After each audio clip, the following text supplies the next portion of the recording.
ரொம்ப கஷ்டப்பட்டு படித்த ஸ்டூடெண்ட் ஒரு ஷர்ட் பட்டனே இல்லாமல் ஒரு ஸ்லிப்பர் போட்டு வந்து பேங்க் லோன் வாங்கி கஷ்டப்பட்டு படித்த ஸ்டூடெண்ட் கூட இன்னைக்கு லேக்ஸில் சேலரி வாங்குறாங்க. ஒரு மிடில் கிளாஸ் ஆட்களோ இல்லை ஒரு பாமர மக்களோ பைலட் ஆக முடியுமா?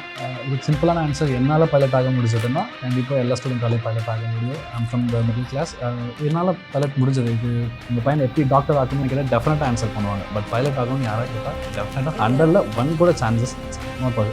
ஏன்னா ப்ராசஸ் தெரியல, ப்ரொசீஜர்ஸ் என்னன்னு தெரியல. பொதுவாக வந்து யார்கிட்டையும் வயசையும் சேலரியும் கேட்கக்கூடாது. ஆனால் பைலட்டு கிட்ட கேட்கலான்னு தோணுது எனக்கு. ஏன்னா பைலட்டுக்கு 10 லட்சம் தான் சம்பளம். அப்பாயின்மெண்ட் ஆர்டர் அடித்த உடனே லட்சமாக காசு அப்படின்னு சொல்கிறாங்களே, எந்த அளவுக்கு உண்மை? அது அப் டு 15 lakhs வரைக்கும் பாசிபிள் இருக்குது. But it's take a decade. கிட்டத்தட்ட 62 டிபார்ட்மெண்ட்ஸ் வரைக்கும் 62. இப்போ இந்த 60 டிபார்ட்மெண்ட்டில் நல்லா சம்பாதிக்க முடியுமான்னு கேள்வி கேட்குறவங்களுக்கு என்ன சொல்லுங்கள்? The same kind of earning, even a ground staff handling, ticketing start பண்ணுங்க, ஒரு பேக்கேஜ் ஹேண்ட்லிங் டிபார்ட்மெண்ட்டில் இருக்கவங்க, they also getting a same kind of package. Pilots வாங்குறதுக்கு ஈக்குவலாக they also get. So everything they will learn in that flight experience. எனக்கு வந்து இப்போ ஃப்ளைட்டில் ட்ராவல் பண்ணிட்டு ஒரு ஃபீலிங் இருக்குது. ஸோ இந்த 62 பொசிஷன்லேயும் நீங்கள் உங்களோட கெப்பாசிட்டிக்கு தகுந்த மாதிரி நீங்கள் ஜாபுக்கு போகும். சார் நான் நல்லா ஸ்டைலாக பேசுவேன் சார், இங்கிலீஷ் பேசுவேன். ஸோ நீங்கள் தாராளமாக போயிட்டு என்ன பண்ண முடியும்னா ஒரு கஸ்டமர் சர்வீஸ் எக்ஸிக்யூட்டிவாக ஒர்க் பண்ண முடியும். பிஹைண்ட் வுட்ஸ் நேயர்கள் அனைவருக்கும் வணக்கம். கரெக்டாக அட்மிஷன் டைம், எந்த காலேஜில் சேர்க்கலாம், எங்கே படிக்கலாம், இந்த மாதிரி நிறைய கேள்விகள் நமக்குள்ளே ஓடிட்டு இருக்கும்ல. அப்போது மெடிசன் இருக்கும், இன்ஜினியரிங் இருக்கும், இதை தாண்டி என்னென்ன கோர்சஸ்லாம் அவைலபிளாக இருக்குது அப்படின்னு திங்க் பண்ணுறவங்க, especially aviation, logistics, shipping, business analytics, கூடவே இண்டஸ்ட்ரியல் செக்யூரிட்டி, இந்த மாதிரி விஷயங்கள்லாம் தெரிஞ்சுக்கலாம் அப்படிங்கிறதுக்காக இன்னைக்கு அசட் எக்ஸிக்யூட்டிவ் ரவுண்ட் டேபிளில் நம்ம கூட அசட் காலேஜ்லேருந்து எக்ஸிக்யூட்டிவ்ஸ் நம்ம கூட இருக்காங்க. ஏவியேஷன், லாஜிஸ்டிக்ஸ், அதுக்கப்புறம் ஷிப்பிங், இப்படி பல கோர்சஸ் இருக்குது. ஸோ இந்த கோர்சஸ் எல்லாம் கரியர் டெவலப்மெண்ட்டுக்கு எந்த வகையில் யூஸ் ஆகும் அப்படிங்கிறதெல்லாம் பற்றி நிறைய தெரிஞ்சுக்கணும்னு ஆசைப்படுறவங்களுக்கு டெஃபினெட்லி கேட்டு தெரிஞ்சுக்கலாம். ஸோ முதல்ல ஏவியேஷன் அப்படின்னு சொல்லும் பொழுது எடுத்த உடனே பறக்கலாம் அப்படின்னு மட்டும் தான் தோணும். நீங்கள் சொல்லுங்களேன், ஏவியேஷன் பற்றின ஒரு அண்டர்ஸ்டாண்டிங் முதல்ல சொல்லுங்களேன். அசட் காலேஜில் ஆஃபர் பண்ணக்கூடிய டிபார்ட்மெண்ட்ஸில் ஒரு முக்கியமான டிபார்ட்மெண்ட் வந்து ஏவியேஷன், ஏர்லைன் ஏர்போர்ட் மேனேஜ்மெண்ட்டுன்னு சொல்லலாம். ஸோ பொதுவாகவே ஏவியேஷன் அப்படின்னாலே ஒரு கிளாமரஸான ஜாபு, ஒரு ஃபேண்டஸியான. எக்ஸாக்ட்லி. ஸோ முன்னாடிலாம் வந்து ஒரு ஏர் ஹோஸ்டஸ் மட்டும்தான் ஆக முடியும், இல்லைனா ஒரு பைலட் ஆகணும், அப்படி இந்த 2 ரோல் மட்டும்தான் தெரியும் நமக்கு, ஏவியேஷன், ஏர்போர்ட் அப்படின்னாலே. ஸோ இதில் வந்து இன்னும் நிறைய டிபார்ட்மெண்ட் இருக்குது. கம்ப்ளீட்டாக வந்து அதை வந்து ஒரு ஃபுல்ஃபில்டாக ஒரு கிராஜுவேட்டில் ஒரு BSc aviation or BBA airline airport management, then MBA airline airport மேனேஜ்மெண்ட்டில் கிராஜுவேட்டில் இன்றைக்கி வந்து ட்ரைன்டு ப்ரொஃபஷனல்ஸ் வந்து அதிகமாக தேவைப்படுறாங்க. அதாவது முன்னாடிலாம் பார்த்திங்கன்னா ஒரு எனி கிராஜுவேட் முடிச்சுட்டு ஏர்போர்ட்டில் ஒர்க் பண்ண முடியும். ஸோ இப்போ வந்து அதை ப்ரொஃபஷ்னலாக அந்த ட்ரைனிங் எடுத்து அதில் ஒரு எக்ஸ்பர்ட்டாக இருக்கவங்க, அந்த கோர்ஸ் கம்ப்ளீட் பண்ணவங்களுக்கு வந்து இன்றைக்கி நிறையா வாய்ப்புகளும் இருக்குது. தென் அதே மாதிரி இன்டர்வியூஸில் வந்து ஒரு முன்னுரிமை கொடுக்குறதையும் பார்க்க முடியுது.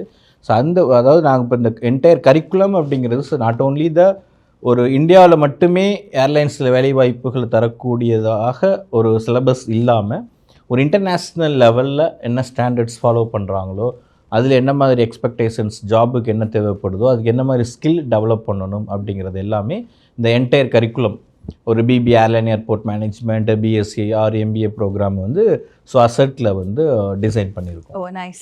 எனக்கு நீங்கள் சொல்லும் பொழுது நிச்சயமாக கஜலட்சுமி மேம் கிட்ட கேட்கணும். ஸோ சார் சொல்கிறாங்க இந்த மாதிரி, இன்ஃபேக்ட் எனக்கும் கூட ஏவியேஷன் சொன்ன அடுத்த நிமிஷம் ஒரு பைலட், ஒரு ஏர் ஹோஸ்டஸ் அவ்வளோதான் ஞாபகம் இருக்கும். இல்லைனா வந்து அந்த ஏர்போர்ட் லான்ச்சில் இருக்கக்கூடிய டியூட்டிஸ் வந்து ஞாபகத்துக்கு வரும். பட் இதில் இன்னும் நிறைய ப்ரொஃபஷனல் லைன்ஸ் இருக்குது இல்லையா? ஸோ எத்தனை டிபார்ட்மெண்ட்ஸ் இருக்குது சொல்லுங்களேன். ஏர்லைன் அண்ட் ஏர்போர்ட் மேனேஜ்மெண்ட்டை பொறுத்த வரைக்கும் ஒரு ஏர்போர்ட் எடுத்துக்கிட்டிங்கன்னா கிட்டத்தட்ட 62 டிபார்ட்மெண்ட்ஸ் வரைக்கும் 62 டிபார்ட்மெண்ட்ஸ் இருக்குது, both technical and non technical.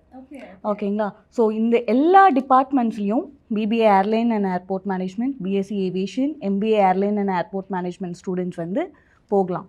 அவங்களுக்கான கேரியர் ஆப்பர்ச்சுனிட்டிஸ் வந்து இந்த எல்லா டிபார்ட்மெண்ட்ஸ்லையும் இருக்குது. ஓகே, இப்போ பொதுவாகவே வந்து ஒரு ஐடியா இருக்கும்ல, இப்போ வந்து ஒரு பைலட்டாக இருந்தாலோ ஒரு ஏர் ஹோஸ்டஸாக இருந்தாலோ மட்டும்தான் என்னால் நிறைய ஏர்ன் பண்ண முடியும். இதில் இருக்கக்கூடிய மற்ற 60 டிபார்ட்மெண்ட்டில் அதுக்கெல்லாம் வாய்ப்பு இருக்கான்னு ஒரு கேள்வி இருக்கும்.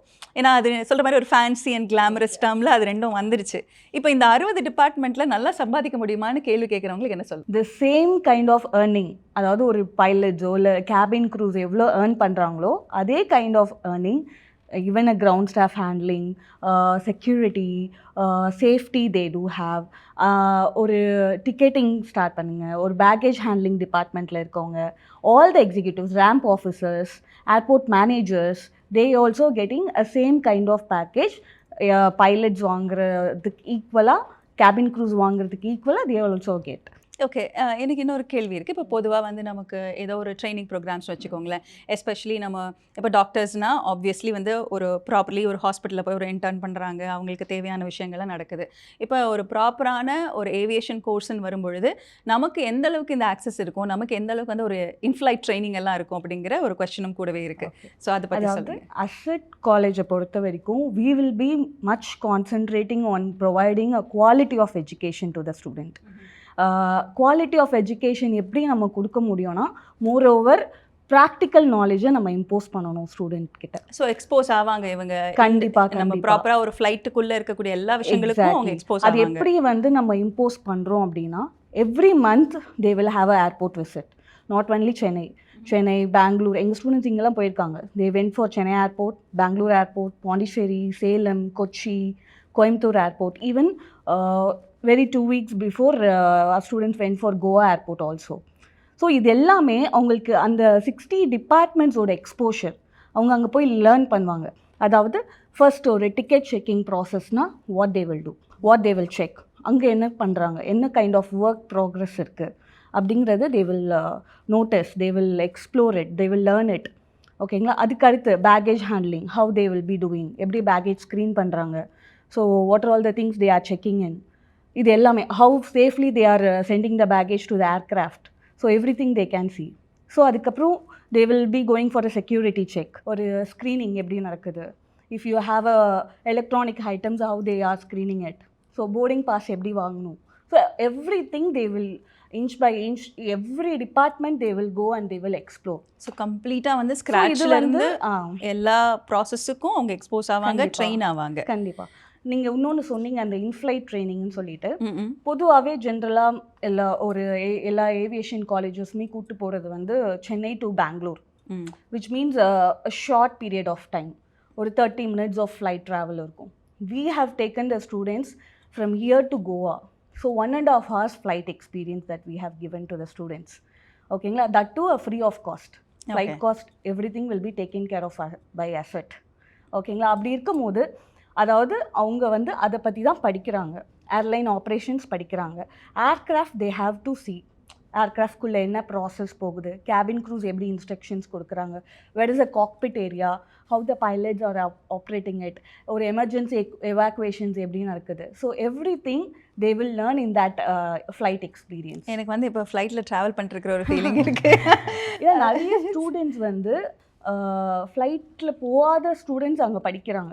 ஸோ அப்படி இருக்கும் போது நம்ம அவங்களுக்கு அந்த எக்ஸ்போஷர் கொடுத்தாதான் ஒரு இன்டர்வியூவில் அவங்க உட்காரும் போது they can confidently crack the definitely. எனக்கு வந்து இப்போது நீங்கள் 2 பேரும் ஃப்ரம் அசர்ட்டுங்கும் பொழுது ஏன்னா ஆஸ் ப்ரொஃபஷனல் சொல்கிறீங்க, but we have a example year இல்லையா? கேப்டன் சாய் பிரசாத் இங்கே இருக்காங்க. எனக்கு உங்ககிட்ட கேட்கணும், ஏன்னா ஒரு பைலட்னு வச்சுக்கோங்களேன், அது வந்து எப்படி பார்த்தாலுமே ரொம்ப ரெஸ்பான்சிபிள் டிசிப்ளின் ஜாப், அதெல்லாம் ஒரு பக்கம் இருக்கட்டும், பட் ஸ்டில் ஒரு மாதிரி ஒரு கிளாமரஸான ஒரு ஃபேன்சி டேர்ம் இல்லைங்களா? ஒரு மிடில் கிளாஸ் ஆட்களோ இல்லை ஒரு பாமர மக்களோ பைலட் ஆக முடியுமா? இதுக்கு சிம்பிளான ஆன்சர், என்னால் பைலட் ஆக முடிஞ்சதுன்னா கண்டிப்பாக எல்லா ஸ்டூடெண்ட்டாலையும் பைலட் ஆக முடியும். I'm from the middle class, என்னால் பைலட் முடிஞ்சது. இது ப்ராப்ளம் என்னென்னா இங்கே ஃபினான்ஷியலில் வர போகிறது இல்லை, ப்ராசஸில் தான் வரும். எந்த ப்ரொசீஜர்ஸ் எங்கே ஸ்டார்ட் பண்ணணும், எப்படி ஸ்டார்ட் அப் பண்ணணும் அப்படின்னு யாருக்குமே ஐடியாவே இல்லை. சவுத் இந்தியாவில் எந்த ஒரு பேரண்ட் யாராவது ரோட்டில் போய் கேட்டு உங்கள் பையனை எப்படி டாக்டர் ஆகணும்னு கேட்டால் டெஃபினட்டாக ஆன்சர் பண்ணுவாங்க. பட் பைலட் ஆகணும்னு யாராவது கேட்டால் டெஃபினட்டாக 100ல் 1 கூட சான்சஸ் இட்ஸ் நாட் பாசிபிள். ஏன்னா ப்ராசஸ் தெரியல, ப்ரொசீஜர்ஸ் என்னென்னு தெரியல. இதனால தான் இங்கே மேக்ஸிமம் வந்து யாராலையும் பைலட் ஆக முடியல. ஸோ பைலட் ஆகிறதுக்கு இந்தியாவில் நிறைய பேப்பர் ஒர்க்ஸ், இதை பற்றி அவங்களுக்கு எந்த ஒரு ஐடியாவும் இருந்திருக்காரு. ஸோ இனிஷியலாக ஒரு பைலட் ஆகணும்னா ஒருத்தர் வந்து மெடிக்கல் கம்ப்ளீட் பண்ணணும், எக்ஸாம்ஸ் கிளியர் பண்ணணும். ஸோ இது எது ஃபஸ்ட்டு பண்ணணும், எது செகண்ட் பண்ணணும் அப்படின்றது தான் இங்கே இருக்க மேக்ஸிமம் பீப்புள்ஸ்க்கான டவுட். ஸோ எங்ககிட்ட pilot training course, CPL commercial pilot licence training course, இது வந்து 0 to காக்பிட், அது வெறும் கமர்ஷியல் பைலட் லைசன்ஸ் மட்டும் இல்லாமல் ஃப்ரம் 0லேருந்து ஒரு ஸ்டூடெண்ட் எங்ககிட்ட வரான்னா அவனை கம்ப்ளீட்டாக ட்ரைன் பண்ணி அவங்களோட எக்ஸாம்ஸ், மெடிக்கல்ஸ், அவங்களோட paper works, flight training, conversion, flying எல்லாம் சேர்த்துட்டு கடைசியில் அவனோட எண்ட் ஆஃப் த டே எங்கே போகணும், காக்பிட், அதாவது ஏர்க்ராஃப்டோட காக்பிட்டில் அவர் போய் ப்ளேஸ் ஆகணும் இல்லையா. இதுதான் 0 to Cockpit அப்படின்ற ஒரு ப்ரோக்ராமில் 2026 வித் அசட்டோட நாங்கள் சேர்ந்து ஸ்டார்ட் அப் பண்ணியிருக்கோம். ஸோ எந்த ஒரு ஐடியா இல்லைனாலும் பரவாயில்ல, இங்கே வந்தீங்கன்னா 0 to Cockpit ப்ரோக்ராமை நாங்கள் உங்களுக்கு அச்சீவ் பண்ணி கொடுப்போம். ஓகே, எனக்கு வந்து கண்டிப்பாக நம்ம பிரின்சிபல் சார் கிட்ட கேட்கணும். நிறைய பேருக்கு வந்து ஆசை இருக்கும் பைலட் ஆகணும் அப்படின்னு சொல்லி. ஸோ எந்த மாதிரி ட்ரைனிங் அசட்டில்? இன்றைக்கி ஏவியேஷன் அப்படிங்கிறது ஒரு பெரிய ஒரு ரிச்சான ஜாப். அது எல்லாருனாலையும் கிடைக்குமா? நாட் ஓன்லி பைலட், ஏர் ஹோஸ்டஸாக இருக்கட்டும், இல்லை நிறைய பேருக்கு கனவு வந்துட்டு ஃப்ளைட்டில் ஒர்க் பண்ணணும், ஏர்போர்ட்டில் ஒர்க் பண்ணணும் அப்படிங்கிறது இருக்கும். ஆனால் யாருமே அதுக்கான முயற்சி எடுக்கிறதில்ல. இப்போ சாய் சொன்னார் இல்லையா, ஸோ அது எப்படி ப்ராசஸ் இருக்குது அப்படிங்கிறது நிறைய பேருக்கு தெரியாமல் இருக்குது. ஆனால் நீங்கள் சொல்கிறீங்களா எல்லாருனாலையும் முடியும். என்ன அப்படின்னா, மேடம் சொன்ன மாதிரி ஒரு 62 பொசிஷன் இருக்குது ஏர்போர்ட்டில். ஸோ நான் ஒரு பேசஞ்சர், நான் ஒரு டிக்கெட்டை கன்ஃபார்ம் பண்ணணும். அந்த டிக்கெட்டிங்கில் ஸ்டார்ட் பண்ணி நான் இங்கே பிளான் பண்ணது, இப்போ சென்னை டு நான் சிங்கப்பூர் பிளான் பண்ணுறேன் அப்படின்னா, சென்னையில் ஸ்டார்ட் பண்ணி நான் சிங்கப்பூர் போகிற வரைக்கும், என்னோடய டெஸ்டினேஷன் போகிற வரைக்கும் எல்லா ப்ராசஸையும் பண்ணுறது யார் அப்படின்னா இந்த ஏவியேஷன் கோர்ஸ் படித்தவங்க தான். ஸோ இன்றைக்கி ஃபார் எக்ஸாம்பிளுக்கு ஒரு கம்பெனி இருக்கட்டும், ஒரு இண்டஸ்ட்ரீஸ் இருக்கட்டும், அந்த இண்டஸ்ட்ரீஸை வந்துட்டு ஆப்ரேட் பண்ணணும், நிர்வாகம் பண்ணணும் அப்படின்னா ஒரு ஃபினான்ஸ் டிபார்ட்மெண்ட் வேணும், ஒரு ஹச்ஆர் டிபார்ட்மெண்ட் வேணும், ஈவன் ஆப்ரேஷன் டிபார்ட்மெண்ட் வேணும், ஸோ ஒரு அக்கௌண்ட்ஸ் டிபார்ட்மெண்ட் வேணும். ஸோ இதுமாரி இந்த டிபார்ட்மெண்ட்ஸ்லாம் இருந்தால் மட்டும்தான் அந்த கம்பெனியை ரன் பண்ண முடியும், அப்படி தானே? ஸோ அதே போல் ஒரு ஏர்போர்ட்டை கம்ப்ளீட்டாக ரன் பண்ணணும் அப்படின்னா இந்த 62 பொசிஷன் தேவை. ஸோ இந்த 62 பொசிஷன்லேயும் நீங்கள் உங்களோட கெப்பாசிட்டிக்கு தகுந்த மாதிரி நீங்கள் ஜாபுக்கு போகலாம். சார் நான் நல்லா ஸ்டைலாக பேசுவேன் சார், இங்கிலீஷ் பேசுவேன். ஸோ நீங்கள் தாராளமாக போயிட்டு என்ன பண்ண முடியும்னா ஒரு கஸ்டமர் சர்வீஸ் எக்ஸிக்யூட்டிவாக ஒர்க் பண்ண முடியும். இப்போ ரீசெண்டாக ஒரு கோயம்புத்தூர் பிரான்ச்லேருந்து என்னோட 2 ஸ்டூடெண்ட்ஸ் வந்துட்டு இப்போ எமிரேட்ஸில் ப்ளேஸ் ஆகியிருக்காங்க. Oh nice. ஸோ அவங்களோட பேக்ரவுண்ட் பார்த்திங்க அப்படின்னா, ஒரு ஸ்டூடெண்ட் வந்து திண்டுக்கல், இன்னொரு பையன் வந்து மதுரை. ஸோ அந்த ரூரல் ஏரியாலேருந்து வந்துட்டு எமிரேட்ஸ் ஏர்லைனில் ஒர்க் பண்ணுறாங்க அப்படின்னா அது ஈஸி கிடையாது. அவங்களோட ஃபர்ஸ்ட் சேலரி 95,000 சேலரி வாங்குறாங்க. So they can fly to Emirates everyday. அவங்க என்ன பண்ணுவாங்க, ஃப்ளை பண்ணுவாங்க. எவ்வளோ ஈஸியாக சாத்தியம் சார் இது அப்படின்னா, ஸோ அவங்க படிக்கும்போது என்ன பண்ணுவாங்கன்னா, இந்த ப்ராக்டிக்கல் ஓரியன்ட் ட்ரைனிங்ஸ் நிறையா கொடுக்குறாங்க. இன்றைக்கி நிறைய பேருக்கு வந்துட்டு என்ன அப்படின்னா, கோர்ஸ் படிக்கணும்னு ஆர்வம் இருக்கும், ஆனால் சரியான காலேஜை தேர்ந்தெடுக்கிறதுலையும் அவங்களோட ஃபியூச்சரை செலக்ட் பண்ணுறதுக்கான வாய்ப்புகளை கொடுக்குற கல்லூரிகளும் ரொம்ப கம்மி. இப்போ அசட்டை பொறுத்த வரைக்கும் பார்த்தீங்க அப்படின்னா, ஸோ நான் வந்துட்டு இந்த கோர்ஸ் படிக்கிறேன், அதோட எண்டு என்ன சார் அப்படின்னா, சரியான ப்ரொஃபஷனில் சரியான பொசிஷனில் போய் ப்ளேஸ் ஆகணும். ஸோ அது எண்ட் டு எண்ட் வந்துட்டு அசட் அவங்களுக்கு வந்துட்டு சப்போர்ட் பண்ணி கொடுப்பாங்க. உங்ககிட்ட கேட்கணும், இப்போ வந்து நிறைய கோர்சஸ் சொன்னாங்க. அதாவது 10th முடிச்சுட்டு படிக்கிற டிப்ளமா கோர்சஸ் இருக்குது, ப்ராப்பர் யூஜி கோர்ஸ் இருக்குது. ஏன்னா நமக்கு ஃப்ளைங் பைலட் இங்கே ஒரு எக்ஸாம்பிளாக இருக்கிறாங்க. ஸோ எனக்கு வந்து என்னென்ன கோர்ஸ் ஆஃபர்ட்னு சொன்னீங்கன்னா இன்னும் கொஞ்சம் ஹெல்ப்ஃபுல்லாக இருக்கும். ஸோ நம்ம ASET college of science and technology பார்த்தீங்கன்னா always innovative courses, India's number 1 college for innovative courses. நம்மக்கிட்ட என்னென்ன இருக்குதுன்னு பார்த்தீங்கன்னா 4 டிபார்ட்மெண்ட்ஸ் இருக்குது. ஏவியேஷன் டிபார்ட்மெண்ட் இருக்குது, லாஜிஸ்டிக்ஸ் அண்ட் ஷிப்பிங் இருக்குது, இண்டஸ்ட்ரியல் சேஃப்டி மேனேஜ்மெண்ட் இருக்குது, மேனேஜ்மெண்ட் ஸ்டடீஸ் இருக்குது. ஸோ இதில் ஏவியேஷனில் வந்து பார்த்திங்கன்னா 2 அண்டர் கிராஜுவேட் ப்ரோக்ராம், ஒரு போஸ்ட் கிராஜுவேட் ப்ரோக்ராம் இருக்குது. அண்டர் கிராஜுவேட் ப்ரோக்ராம்ஸ் என்னென்ன இருக்குன்னு பார்த்தீங்கன்னா BBA airline airport management, BSc aviation and then MBA airline airport management இருக்குது. நெக்ஸ்ட் லாஜிஸ்டிக்ஸ் டிபார்ட்மெண்ட்டில் வந்து பார்த்திங்கன்னா we have 2 courses, 1 UG programme, 1 PG programme. யூஜியில் என்ன இருக்குன்னு பார்த்தீங்கன்னா பிபிஏ லாஜிஸ்டிக்ஸ் அண்ட் ஷிப்பிங் இருக்குது. நெக்ஸ்ட் எம்பிஏல பார்த்தீங்கன்னா எம்பிஏ லாஜிஸ்டிக்ஸ் அண்ட் ஷிப்பிங் இருக்குது பிஜி ப்ரோக்ராம்ஸில். நெக்ஸ்ட் இண்டஸ்ட்ரியல் சேஃப்டி மேனேஜ்மெண்ட்டில் வந்து பார்த்தீங்கன்னா நீங்கள் 10th தான் முடிச்சிருக்கீங்க, நான் ஒரு இண்டஸ்ட்ரியல் சேஃப்டி ஆஃபீஸர் ஆகணும்னு ஆசைப்பட்டீங்கன்னா கூட நம்மக்கிட்ட 3 இயர் டிப்ளமோ ப்ரோக்ராம் இருக்குது. அந்த 3 இயர் டிப்ளமோ ப்ரோக்ராம் முடிச்சிட்டாங்க அப்படின்னு பார்த்தீங்கன்னா ஸ்டூடெண்ட் வந்து டேரெக்டாக லேட்டரல் என்ட்ரி, அதாவது வந்து 2nd year undergraduate program எதில் ஜாயின் பண்ணலாம் பார்த்தீங்கன்னா பிஎஸ்சி இண்டஸ்ட்ரியல் சேஃப்டி மேனேஜ்மெண்ட்டில் அவங்க ஜாயின் பண்ணலாம். ஸோ நம்மக்கிட்ட பிஎஸ்சி இண்டஸ்ட்ரியல் சேஃப்டி மேனேஜ்மெண்ட் இருக்குது. நெக்ஸ்ட் பிஜி ப்ரோக்ராமில் பார்த்தீங்கன்னா we are having MBA safety management and எம்எஸ்சியும் நம்மக்கிட்ட இருக்குது. Master of science in safety ப்ரோக்ராம்ஸுமே நம்மக்கிட்ட இருக்குது. நெக்ஸ்ட் வந்து பார்த்திங்கன்னா மேனேஜ்மெண்ட் ஸ்டடீஸ். மேனேஜ்மெண்ட் ஸ்டடீஸில் என்ன இருக்குன்னு பார்த்தீங்கன்னா ஒரு undergraduate program, 2 postgraduate program இருக்குது. அண்டர் கிராஜுவேட் ப்ரோக்ராமில் என்ன இருக்குன்னு பார்த்தீங்கன்னா BCom banking, finance, insurance, service இருக்குது. போஸ்ட் கிராஜுவேட் ப்ரோக்ராமில் வந்து பார்த்திங்கன்னா எம்பிஏ பிஸ்னஸ் அனாலிட்டிக்ஸ் இருக்குது. நெக்ஸ்ட் எம்பிஏ ஜென்ரல் இருக்குது.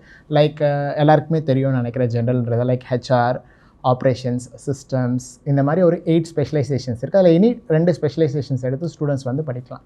நைஸ். இப்போ நீங்கள் சொன்னதுலேருந்து எடுத்துனா ஒரு ஜென்ரல் கொஸ்டின் டு எவ்ரிபடி. இப்போ எப்படின்னா ஒரு 12th முடித்த உடனேயே ஒரு காலேஜில் சேர்க்கணுங்கிற ஒரு எய்ம் இருக்கும். அப்புறம் எல்லாரும் சொல்கிறத கேட்போம், அது கரெக்டாக அமையுமான்னு நமக்கு தெரியாது. ஒரு பேரண்ட் மேக் பண்ணக்கூடிய மிஸ்டேக்ஸ் என்னவாக இருக்குது? ஒரு குழந்தைய கொண்டு போய் காலேஜில் சேர்க்கணும், கரெக்டான காலேஜில் கொண்டு போய் சேர்க்கணும் அப்படின்னா என்ன பண்ணணும்? பேரண்ட்ஸ்க்கு என்ன சொல்ல விரும்புகிறேன் அப்படின்னா, first they have to know what is the interest of the kid. ஓகேங்களா? ஸோ குழந்தைங்க என்ன படிக்க விரும்புகிறாங்க அப்படிங்கிறத அவங்க கண்டிப்பாக அதை கவனிக்கணும். ஏன்னா இப்போ இருக்கிற சினாரியோவில் ஏஐயா will go for engineering BIA and DS அப்படிலாம் பிஎஸ்சி ஆர்டிஃபிஷியல் இன்டெலிஜென்ஸ் போகலாம், டேட்டா சயின்ஸ் போகலாம். ஸோ அவங்க இப்போ இருக்கிற அந்த கரண்ட் ஹைப்போட மார்க்கெட்டில் தான் போகிறாங்களே கண்டி தே ஆர் நாட் அவங்க வந்து குழந்தைங்களோட இன்ட்ரெஸ்ட்டை பார்க்குறதில்ல. ஓகே, சில குழந்தைங்களுக்கு வந்து ஏவியேஷன் இல்லை சேஃப்டி லாஜிஸ்டிக்ஸ் அவங்க ரொம்ப இன்ட்ரெஸ்டடாக இருப்பாங்க. ஸோ நம்ம வந்து அந்த குழந்தைங்களோட இன்ட்ரெஸ்ட்டை வந்து பார்த்துட்டு அதுக்கேற்ற மாதிரி they have to choose a college. அதே மாதிரி சார் சொன்ன மாதிரி காலேஜ் சூஸ் பண்ணும்போது infrastructure, quality of education, placements, ஓகேங்களா. இப்போ இன்ஃப்ராஸ்ட்ரக்சர் அப்படின்னு பார்க்கும்போது they have to see BSc aviation எடுக்கிறீங்கன்னா லேப் ஃபெசிலிட்டி இருக்கா, ஸோ என்ஜின்ஸ் வச்சுருக்காங்களா, ஸோ நிறைய ஸ்டூடெண்ட்ஸோட லைவ் ப்ராஜெக்ட்ஸ் இருக்கா, இது எல்லாமே பார்க்கணும். ஓகேங்களா. இதை தாண்டி ஒரு ஜாபுக்கு போகணும் பிளேஸ்மெண்ட்ஸ் அப்படின்னும் போது ஒன்லி நம்ம சப்ஜெக்ட் நாலேஜ் மட்டும் கொடுக்குறோம் அப்படின்னா students will not get placed. அப்போ அதை தாண்டி நம்ம வேல்யூ ஆடடாக நம்ம ஸ்டூடெண்ட்டுக்கு என்ன கொடுக்குறோம், நம்ம குழந்தைக்கு அப்போ இந்த காலேஜில் சேர்த்தா படிப்பை தவிர மீதி என்ன எக்ஸ்ட்ரா கரிக்குலர்ஸ் எல்லாம் சொல்லி தருவாங்க, க்ரூமிங் ஸ்டாண்டர்ட் சொல்லி தராங்களா, கம்யூனிகேஷன் ஸ்கில்க்கு கான்சென்ட்ரேட் பண்ணுறாங்களா, அதுக்கப்புறம் பிளேஸ்மெண்ட் ட்ரைனிங் கொடுக்குறாங்களா, ஹிந்தி கொடுக்குறாங்களா. So this are all a mandatory one. ஓகேங்களா. இது எல்லாமே கொடுத்தா மட்டும்தான் அந்த குழந்தை வந்து 3 இயர்ஸ் முடிஞ்சு ப்ளேஸ் பண்ண முடியும். அப்போ இதெல்லாம் இருக்கணும். ஓகே ஓகே, நீங்கள் சொல்லுங்கள் சுரேஷ் சார். பொதுவாக என்ன மிஸ்டேக்ஸ் பேரண்ட்ஸ் பண்ணுவாங்க ஒரு பையனையோ பொண்ணையோ காலேஜ் அட்மிஷன் போடணும் அப்படின்னு நினைக்கும் பொழுது? ஸோ அதான் நான் இதை வந்து ஒரு அகடமிஷனாகவும் இல்லாமல் ஒரு பேரண்ட்டாகவுமே நான் சொல்லணும் நினைக்கிறேன். என்னென்னா இப்போ நம்ம ஒரு காலேஜில் வந்து ஜாயின் பண்ண போகிறோம் அப்படின்னு பார்த்தீங்கன்னா நாங்களாம் ஜாயின் பண்ணுறப்ப எங்களுக்கு அந்தளவுக்கு அவேர்னஸே கிடையாது, டு பி ஃப்ராங்க்லி ஸ்பீக்கிங். வீட்டில் இருக்கவங்க சொன்னாங்க இதுதான் காலேஜ், அங்கே போகணும், ஜாயின் பண்ணிட்டோம். எந்த ஒரு நாலேஜுமே நம்மளுக்கு கிடையாது. ஸோ இப்போ எனக்கு இருக்கிற நாலேஜில் நான் எல்லாருக்கும் என்ன அவேர் பண்ண விரும்புகிறேன் அப்படின்னா, நீங்கள் ஒரு காலேஜை சூஸ் பண்ணுறீங்கன்னு வச்சுக்கோங்க, டெஃபினெட்லி ஒரு 2 ஆப்ஷன் வச்சுருப்பாங்க, ஏ ஆப்ஷன் இல்லை பி ஆப்ஷன். இந்த கோர்ஸ் தான் படிக்க போகிறேன், பட் அது எந்த காலேஜில் படிக்கணுன்ற மாதிரி ஒரு சாய்ஸ் வச்சுருப்பாங்க கண்டிப்பாக. ஸோ அப்போ நான் என்ன சொன்னேன், 2 காலேஜும் விசிட் பண்ணி அவங்களுடைய பாஸ்ட் ரெக்கார்டை பாருங்கன்றேன். ஆல்வேஸ் பாஸ்ட் ரெக்கார்டு தான் ரொம்ப இம்பார்ட்டன்ட். பாஸ்ட் ரெக்கார்ட்ஸ்னால் எதை சொல்கிறேன் அப்படின்னு பார்த்தீங்கன்னா, என்ன ஃபேக்கல்ட்டிஸ் இருக்காங்க, ஃபேக்கல்ட்டிஸோட குவாலிஃபிகேஷன் என்ன, அங்கே இன்ஃப்ராஸ்ட்ரக்சர் ஃபெசிலிட்டிஸ். ஒரு இன்ஃப்ராஸ்ட்ரக்சர்னால் என்ன இம்பார்ட்டன்ட் பார்த்தீங்கன்னா, கிளாஸ் ரூம்ஸ் நல்லா இருக்குங்களா, கிளாஸ் ரூம்ஸ் வந்து ஸ்மார்ட் கிளாஸ் ரூமாக இருக்குங்களா, அதாவது வந்து ஒரு எல்இடி இன்டராக்டிவ் பேனல் இருக்கக்கூடிய ஒரு போர்ட்ஸ் இருக்குங்களா, இதெல்லாமே நம்ம வந்து கம்பல்சரி பார்க்கணும். அதுக்கப்புறம் லேப், கம்ப்யூட்டர் லேப்னா என்ன மாதிரி ஃபெசிலிட்டிஸ் இருக்குது, சும்மா லேப்ன்றதை விட என்னென்ன எக்யூப்மெண்ட்ஸ் இருக்குது, லைக் இன்ஜின்ஸ் இருக்குங்களா, ஒர்க்கிங் மாடல்ஸ் எல்லாமே இருக்குங்களா, இது எல்லாமே நம்ம பார்க்கணும் கம்பல்சரி. இதெல்லாமே விசிட் பண்ணலாம். ஸோ இப்போ எங்கள் காலேஜ் வந்து பார்த்தீங்கன்னா அரௌண்ட் ஒரு 12+ இயர்ஸ் ஆயிருக்கு. இது வரைக்கும் நம்மக்கிட்ட என்ரோல் ஆனவங்க 99% வந்து டிகிரியோட வெளியில் போயிருக்காங்க நம்மக்கிட்ட. ஓகே, அந்த 1% ஏன் அப்போ கம்மியாகுதுன்னு பார்த்தீங்கன்னா, அது நடுவில் drop out due to some unavoidable reasons. எல்லா இடத்துலையுமே இருக்கிற மாதிரி சம் ரீசன்ஸ்னால இருக்கலாம். ஸோ அதை தவிர 3 இயர்ஸ் கம்ப்ளீட்டாக நம்ம கிட்ட இருக்கிற ஸ்டூடெண்ட்ஸை நாங்கள் என்ன பண்ணுறோம், 100% என்ஷோர் பண்ணுறோம் டிகிரியோட வெளியில் போனோம் அவன் அப்படின்றத நாங்கள் வந்து ரொம்ப என்ஷோர் பண்ணுறோம். ஸோ அப்போ சக்ஸஸ் ரேட் என்னன்றதை பாருங்கள். Next placement record. ப்ரீவியஸாக இங்கே படித்த ஸ்டூடெண்ட்ஸ்லாம் எங்கே ஒர்க் பண்ணுறாங்க, என்ன மாதிரியான ரோல்ஸில் இருக்காங்க, இதெல்லாமே பார்க்கலாம் நீங்கள். ஸோ இப்போ நம்ம கேம்பஸ்க்கு வந்தீங்கன்னா நாங்கள் எல்லாத்துக்குமே ரெக்கார்ட்ஸ் வச்சுருக்கோம், நீங்கள் டேரெக்டாக விட்னஸ் பண்ணலாம் என்னென்ன பண்ணியிருக்கோன்றது. ஸோ நெக்ஸ்ட் ஒன் வந்து பார்த்தீங்கன்னா, ஏதாவது ஒர்க் ஷாப்ஸ் நடத்துகிறாங்களா, செமினார்ஸ் நடத்துகிறாங்களா, இது எல்லாமே ரொம்ப இம்பார்ட்டண்ட்டாக நம்ம பார்க்கணும். டிகிரி ஒன்று தான் நல்லா புரிஞ்சுக்கணும். டிரான்ஸ்பரண்டாக இன்னைக்கு காலேஜஸ் இருக்குன்னு நினைக்கிறீங்களா? ஏன்னா எனக்கு இந்த பேசக்கூட நேரம் இல்லாத அளவுக்கு காலேஜஸ் தான் நம்ம நிறைய பார்க்குறோம் இல்லைங்களா, நிறைய அட்வர்டைஸ்மெண்ட்ஸில் பார்க்குறோம், இல்லை வந்து இன்டர்நெட்டில் பார்க்குறோம், அப்படி தான் இருக்குது. ஸோ இவ்வளோ டீட்டெயில் நம்ம நீங்கள் கேட்ட கொஸ்டினுக்கு அதுதான் அதுதான் நீங்கள் பேரண்ட்ஸ் செய்யக்கூடிய தவறுன்னு சொன்னீங்கல்ல. பேசக்கூட நேரம் இல்லாமல் நம்ம ஒரு விஷயம் செய்யும் போது தான் இந்த பிரச்சனைகள். ஓகே ஓகே, இதெல்லாம் வெரிஃபை பண்ணணும். இந்த டிரான்ஸ்பரன்சி இருக்கிற காலேஜஸ் எஸ் ஆஃப் கோர்ஸ். நீங்கள் சும்மா ஒரு ஹையர் எஜுகேஷன்னா ஒரு க்யூவில் நின்று ஃபீஸை கட்டிட்டு க்யூவில் நின்று அப்ளிகேஷன் வாங்கிட்டு இங்கே எப்போ ஃபீஸை கட்டி இங்கே அப்ளிகேஷன் வாங்க முடிஞ்சு ஓகே யூ கேன் அவுட் அப்படிங்கிறது கிடையாது. So parents would check this all பண்ணாங்க அப்படின்னா வந்து அவங்களுக்கு ஒரு சாட்டிஸ்ஃபைடான ஒரு அகடமிக் ஒரு கம்ப்ளீஷனோட அவங்க டிகிரியோட வெளியில் வர முடியும். கரெக்ட் தான்.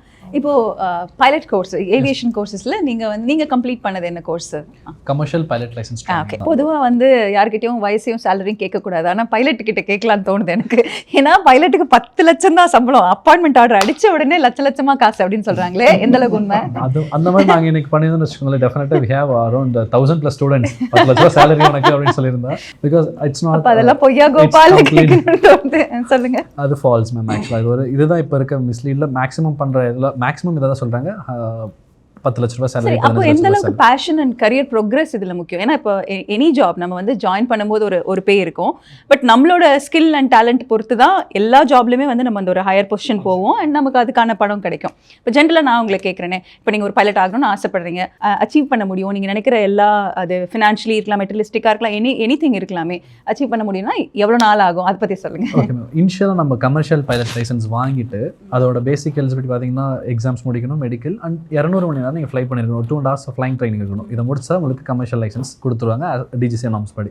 ஸோ அடுத்து நீங்கள் ஒரு ஏர்லைன்ஸில் போய் ஜாயின் பண்ணுறப்போ உங்களோட இனிஷியல் பொசிஷனோட நேம் என்ன, ஜூனியர் ஃபர்ஸ்ட் ஆஃபீஸர், ஜேஎஃப்ஓன்னு சொல்லுவாங்க. அப்போ உங்களோட இனிஷியல் சேலரி ஒரு 3 monthsக்கு ட்ரைனிங் டைமில் மட்டும் 70,000 75,000 தான் சேலரி இருக்கும். ஒரு 3 to 4 monthsக்கு. ஒன்ஸ் நீங்கள் ஜேஎஃப்ஓ ஜாயின் பண்ணுறப்போ உங்கள் கம்பெனி உங்களுக்கு இந்தியாவில் இப்போதைக்கு பார்த்தீங்கன்னா 1.8 lakhsலேருந்து 2.3 lakhs வரைக்கும் சேலரி ப்ரொவைட் பண்ணுவாங்க இனிஷியல் சேலரி. ஸோ அது அடுத்து பார்த்தீங்கன்னா first officer junior first officer first ஆஃபீஸராக போவீங்க. அப்போ 2.5 lakhsலேருந்து 3 lakhs வரைக்கும் சேலரி இருக்கும் மேம். அடுத்து ஃபர்ஸ்ட் ஆஃபீஸர் 3 lakhsலேருந்து 4 lakhs வரைக்கும் சேலரி இருக்கும். அடுத்து இருக்கிறதுல அல்டிமேட் கோல் எல்லாருக்கும் என்னென்னா கேப்டன் ஆகணும்னு ஆசை. கேப்டனோட சேலரி இந்தியாவில் பார்த்தீங்கன்னா 4 lakhsலேருந்து 6 lakhs வரைக்கும் இருக்கும், 6+ lakhs வரைக்கும் இருக்கும். It's depends on the company and your flying hours. உங்களோட ஃப்ளைங் ஹவர்ஸ் எவ்வளோ எக்ஸ்பீரியன்ஸ் இருக்கோ அதை பேஸ் பண்ணி உங்களோட சேலரி இருக்கும் மேம். அப் டு 15 lakhs வரைக்கும் பாசிபிள் இருக்குது, but it's take a decade. Almost 7 to 10 years நீங்கள் எக்ஸ்பீரியன்ஸாக கெயின் பண்ணாதான் உங்களால் 8 lakhs 10 lakhs சேலரி earn பண்ண முடியும். So experience is equal to money இல்லைங்களா? ஓகே, ஃப்ளைங் ஹவர்ஸ்னு சொல்லலாம். Flying hours, exactly. ஸோ எனக்கு இந்த கேள்வியும் இருக்குது. ஒரு கேப்டன் அப்படின்னு நம்ம எடுத்துக்கிட்டோம்னா நம்ம பார்க்குறோம் அவங்க ஃபிட்டாக இருக்காங்க, அவங்க வந்து ஒரு ஃப்ளைட்டை வந்து ஃப்ளை பண்ணுறாங்க அப்படிங்கிற விஷயங்கள் மட்டும்தான் நம்ம மைண்டில் இருக்குது. பட் அவங்களோட இந்த மென்டல் அண்ட் ஃபிசிக்கல் ஸ்ட்ரென்த்தை வந்து ரொம்ப ரொம்ப இம்பார்ட்டண்ட்டான ஒன்று. ஸோ இந்த டிசிப்ளின்குள்ளே ஒரு நபர் வரணும், ஒரு பைலட் ஆகணும்னா எந்த அளவுக்கு மென்டல் ஸ்ட்ரென்த் வேணும்னு நினைக்கிறீங்க? இப்போ என்னன்னா எல்லா பைலட்ஸ்க்கும் வந்து ஃபஸ்ட்டு இனிஷியலாக மெடிக்கல்ஸ் பண்ணுறேன். எவ்ரி இயர் எல்லா வருஷமும் எந்த வருஷம் ஃபார் எக்ஸாம்பிள் நான் ஜனவரியில் எவ்ரி இயர் ஜனவரி எனக்கு மெடிக்கல் ரினியூவல் இருக்குது. நான் மெடிக்கல் ரினியூவல்ஸ் பண்ணேன். என்னோட eyesights, x-ray, ECG, blood test, urine test எல்லா டெஸ்ட்டும் நான் கொடுக்கணும். அது ஒரு இந்தியன் ஏர்ஃபோர்ஸ் டாக்டர்ஸால் மட்டும் தான் அந்த ரினியூவல்ஸை பண்ண முடியும். எவ்ரி இயர் நாங்கள் ரினியூவல் பண்ணணும். அப்போ ஒரு வருஷம் மட்டும் நான் ப்ராப்பராக நான் என்னோட டயட்டையும் என்னோட டிசிப்ளைனையும் மெயின்டைன் பண்ணால் அடுத்த வருஷம் நான் மெடிக்கலி அன்ஃபிட் ஆகிடுவேன். அப்போ எகைன் நான் வந்து அந்த ஃபிட் ஆகிறதுக்கான டிசிப்ளைனை நான் ஃபாலோ பண்ணணும். ஸோ எவ்ரி இயர்ஸ் நமக்கு மெடிக்கல்ஸ் இருக்கனால ஆட்டோமேட்டிக்காக நம்ம அந்த இதை ஃபாலோ பண்ண ஆரம்பிச்சிருவோம். ஸோ இதுக்கு பேஷனுங்கிறது வந்து இன்னும் கொஞ்சம் ஜாஸ்தி இல்லைங்களா? நம்ம ரொம்ப கரெக்டாக ரொம்ப கோடு போட்டு கரெக்டாக இருக்கணுங்கிற மாதிரி ஒரு வேலையாக தான் நான் பார்க்குறேன். ஒரு கமர்ஷியல் ஏர்லைன் பைலட்டாக இருப்பதற்கும் ஒரு ஏர்ஃபோர்ஸ் பைலட்டாக இருப்பதற்கும் என்ன வித்தியாசம்? இது ரெண்டுக்கான ட்ரைனிங் என்ன? Okay ma'am. So commercial pilot licence வந்து பார்த்தீங்கன்னா கம்ப்ளீட்டாக நம்ம கமர்ஷியலாக ஒரு ஏர்க்ராஃப்ட்டை ஃப்ளை பண்ண போகிறோம். அதாவது ஒரு ஏர்லைன்ஸ் வந்து சம்பாதிக்கிறதுக்காக நம்ம ஃப்ளை பண்ணது கமர்ஷியல். இதுவே நீங்கள் ஆஃப்கேட் அதாவது ஏர்ஃபோர்ஸில் ஜாயின் பண்ணணும், இல்லை கோஸ்ட் கார்டில் இந்தியன் கவர்மெண்ட்னா நேவி, இந்த கோஸ்ட் கார்டு, ஆஃப்கேட், ஏர்ஃபோர்ஸ் இருக்கு இல்லையா, இதில் ஜாயின் பண்ண அப்படின்னா இதோட பேசிக் எலிஜிபிலிட்டி எனி டிகிரியில் ஃபிசிக்ஸ் அண்ட் மேக்ஸ் இருக்க மாதிரி நீங்கள் எடுத்து படிச்சிருக்கணும். அதில் 60% மார்க் இருக்கணும். அண்ட் நான் சொல்ல மறந்துட்டேன் என்னென்னா இந்த 2026 அசட் காலேஜோட BSc aviation degree plus AFCAT ட்ரைனிங்கும் நாங்கள் ப்ரொவைட் பண்ணுறோம். Proudly providing. ஸோ எல்லோரும் டிகிரி முடிச்சுட்டு வந்து அதுக்கப்புறம் எங்கே படிக்கலாம்னு யோசிப்பாங்க. பட் நாங்கள் ஃப்ரம் த பிகினிங் 17 வயசில் ஒரு பையன் வந்து டிகிரி ஜாயின் பண்ணும்போது அவங்களுக்கு ஃபஸ்ட்டு ஃப்ரம் த டே 1லேருந்து அவங்களுக்கு ஏர்ஃபோர்ஸ்க்கான ட்ரைனிங் நாங்கள் ப்ரொவைட் பண்ணுறோம். ஸோ எங்களோட நான் முன்னாடியே சொன்ன மாதிரி ஒரு பைலட்டாக ட்ரைனிங் எடுக்கணும் அப்படின்னா ஒரு பைலட் கிட்ட ட்ரைனிங் எடுக்கணும். நாங்கள் ரிட்டையர்டு ஏர்ஃபோர்ஸ் ஆஃபீஸர் நம்மளோட ட்ரைனிங் ஆஃபீஸர் இருக்கார். ஆல்மோஸ்ட் 700 கேண்டிடேட்ஸ் அவர் ப்ளேஸ் பண்ணியிருக்காரு. அவர் தான் நம்மளோட இன்ஸ்ட்ரக்டரும் கூட. ஃப்ரம் த டே 1லேருந்து அவனோட ஃபிசிக்கல் ட்ரைனிங் முதல் கொண்டு அவங்களோட எக்ஸாம், என்டி எக்ஸாம், ஆஃப்கேட் எக்ஸாம்ஸ்க்கான ட்ரைனிங் முதல் கொண்டு டே 1லேருந்து ஸ்டார்ட் அப் பண்ணி 3வது வருஷம் முடிச்சு வெளியே வரும்போது அவங்களோட ஆஃப்கேட் எக்ஸாம் கிளியர் பண்ணி அவங்கள இந்தியன் ஏர்ஃபோர்ஸில் ப்ளேஸும் பண்ணுவோம் மேம். இந்த லைஃப் சேஞ்சிங் எக்ஸ்பீரியன்ஸ்னு ஒன்று இருக்கும்ல, நமக்கு ஒரு வாழ்க்கை இப்படிலாம் இருக்கணும்ப்பா, லைஃப் ஸ்டைல் சேஞ்ச் ஆகணுன்ற ஒரு எண்ணம் இருக்கிறவங்களுக்கு இந்த கோர்சஸ் அண்ட் ஜாப் அதை ஆஃபர் பண்ணுமா? படிப்பு அப்படிங்கிறது வந்து நம்ம எதுக்காக ஏன் படிக்கணும் அப்படின்னு கேட்டிங்கன்னா வந்து நம்மளுடைய லைஃப் ஸ்டைல், லைஃப் குவாலிட்டி மாறணும். ஸோ பேரண்ட்ஸோட எக்ஸ்பெக்டேஷனுமே அதுதான். ஸோ நான் படிக்கலை, நான் செய்யக்கூடிய வேலை இந்த மாதிரி செஞ்சுக்கிட்டு இருக்கேன், பட் நீ எப்படியாவது படிச்சுட்டு அடுத்த லெவலுக்கு வா, ஸ்டெப். அதாவது ஒருத்தர் கஷ்டப்பட்டு படித்து ஒரு லெவலுக்கு வந்துட்டாங்க, ஒரு நீங்கள் சொல்கிற மாதிரி ஒரு லேக்ஸில் சேலரி வாங்கிட்டாங்க அப்படின்னா இந்த குடும்பமே அந்த ஃபேமிலியை டோட்டல் ஃபேமிலியே வந்துட்டு நெக்ஸ்ட் லெவலுக்கு போயிடுவாங்க. அதில் வந்து மாற்று கருத்து இல்லை. பட் அந்த வாய்ப்புகள் வந்து இன்றைக்கி நிறைய இருக்குது. பட் அந்த சான்சஸ் வந்து இன்றைக்கி நிறையா இருக்குது. பட் அந்த மாதிரி உதாரணங்கள் அப்படிங்கும்போது ஸோ அசட்டில் வந்து எங்களுக்கு ஒரு லாஸ்ட் 10 years எக்ஸ்பீரியன்ஸில் வந்து ஸோ இந்த மாதிரி நிகழ்வுகள் வந்து நிறையா நடந்திருக்கு. எப்படின்னா ரொம்ப கஷ்டப்பட்டு படித்த ஸ்டூடெண்ட்டு, தென் வந்து ஈவன் தோ ஒரு பேங்க் லோன் வாங்கி படித்த ஸ்டூடெண்ட்டு வந்து ஜாயின் பண்ணும்போது ஈவன் தோ ஒரு ஷர்ட் பட்டனே இல்லாமல் ஒரு ஸ்லிப்பர் போட்டு வந்து பேங்க் லோன் வாங்கி கஷ்டப்பட்டு படித்த ஸ்டூடெண்ட் கூட இன்றைக்கி லேக்ஸில் சேலரி வாங்குகிறாங்க. இது எப்படின்னா இது வந்து 2 விஷயம் இருக்குது. ஒன்று வந்து காலேஜ் பார்ட் மட்டுமே இது வந்து சக்ஸஸ்க்கு நம்ம ரீசன் சொல்ல முடியாது. ஸோ ஸ்டூடெண்ட்டோடைய கான்ட்ரிபியூஷன் வந்து ரொம்ப ரொம்ப முக்கியம். ஏன்னா இன்றைக்கி ஒரு லெவலுக்கு நம்ம வரணும் அப்படிங்கும்போது, ஒரு பெட்டர் சேலரி வாங்கணும் அப்படிங்கும்போது, அவங்க காலேஜில் கொடுக்கக்கூடிய எல்லா விதமான அசைன்மெண்ட்ஸு, ஒர்க் என்னென்னலாம் அவங்க கொடுக்குறாங்களோ அதை அவங்க பயன்படுத்த வேண்டியது மிக மிக முக்கியம்.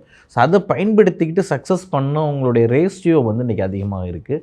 ஸோ நிறைய ஸ்டூடெண்ட்ஸ் வந்து இன்றைக்கி ஒரு திரும்ப நம்ம ரிட்டர்ன் இப்போ நாங்கள் சொல்கிறதெல்லாம் வந்து ஒரு ஒரு கவுன்சிலராக வந்து சொல்கிறதெல்லாம் கேட்டு பையன் அட்மிஷன் போடுறான்னு வைங்களேன், என்னை பொறுத்தளவு இட்ஸ் நாட் அ ஹாப்பி. அது ஹாப்பி கிடையாது. ஏன்னா அவங்க கொடுக்குற பணம் இப்படி வாங்கி இது இப்படி வந்து அது செலவாகிடும். பட் நம்ம அந்த கொடுக்குறோம் இல்லையா ஸ்கில், நாலேஜ், இங்கே தான் இது ஹேஸ்னால் இப்படி தான் யூஸ் பண்ணணும், இங்கே தான் வரும், வாஸ் இப்படி தான்ப்பா யூஸ் பண்ணணும் அப்படின்னு நம்ம அந்த சொல்லிக் கொடுக்குற அந்த நாலேஜ் வந்துட்டு லைஃப் லாங் அவங்க கூட போக போகுது.